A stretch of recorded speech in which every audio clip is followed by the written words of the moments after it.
mom told me that when I was 2, I could spell over 60 words, and that when I was 3, I was counting the 100 and was reading, but I could not have a spontaneous conversation.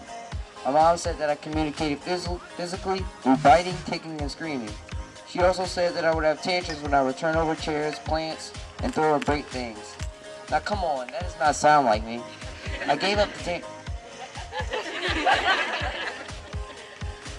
tantrums about 2 years ago, and now I am sassy.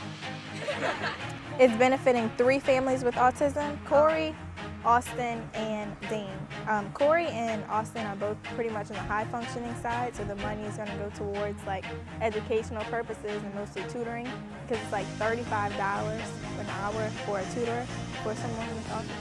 I'm the Executive Director of North Shore Families Helping Families. We are a resource center for families that have children or that they themselves have a disability. So we provide informational resources and services, workshops, trainings. We do a lot of advocacy work in the legislative system as well as in the school system. Well, we're very pleased to be a part of the walk.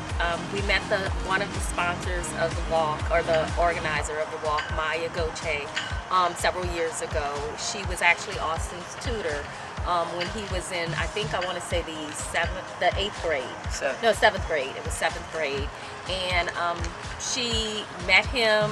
They actually worked really, really well together. He learned a lot under her care. And Maya is now a communications major, speech and language communication major. And so I think that she's influenced him a lot, and he's influenced her a lot as well. Where every organization, whoever raises the most money would win. They win a plaque, recognition, and a pizza party. And then a lot of people just kind of donated, people who couldn't come.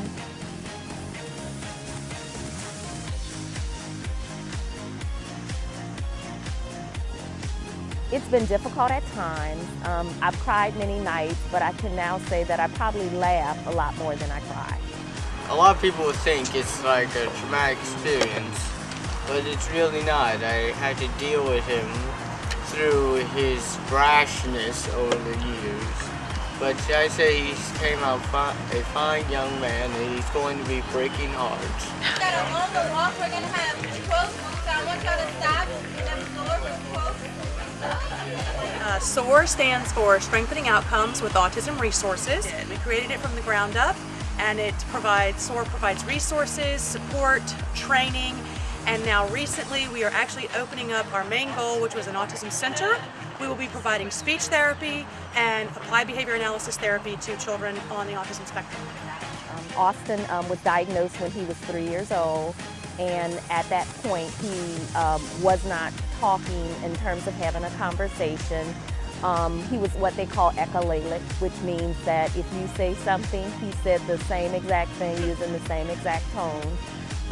We knew that he was bright because he was able to read and different things like that, but he wasn't able to have a spontaneous conversation. And so we had him diagnosed through the school system, and then that started our journey on getting services for him. Bringing awareness to autism is something that's very important. You know, there are many people that are being diagnosed with autism having different characteristics on the spectrum.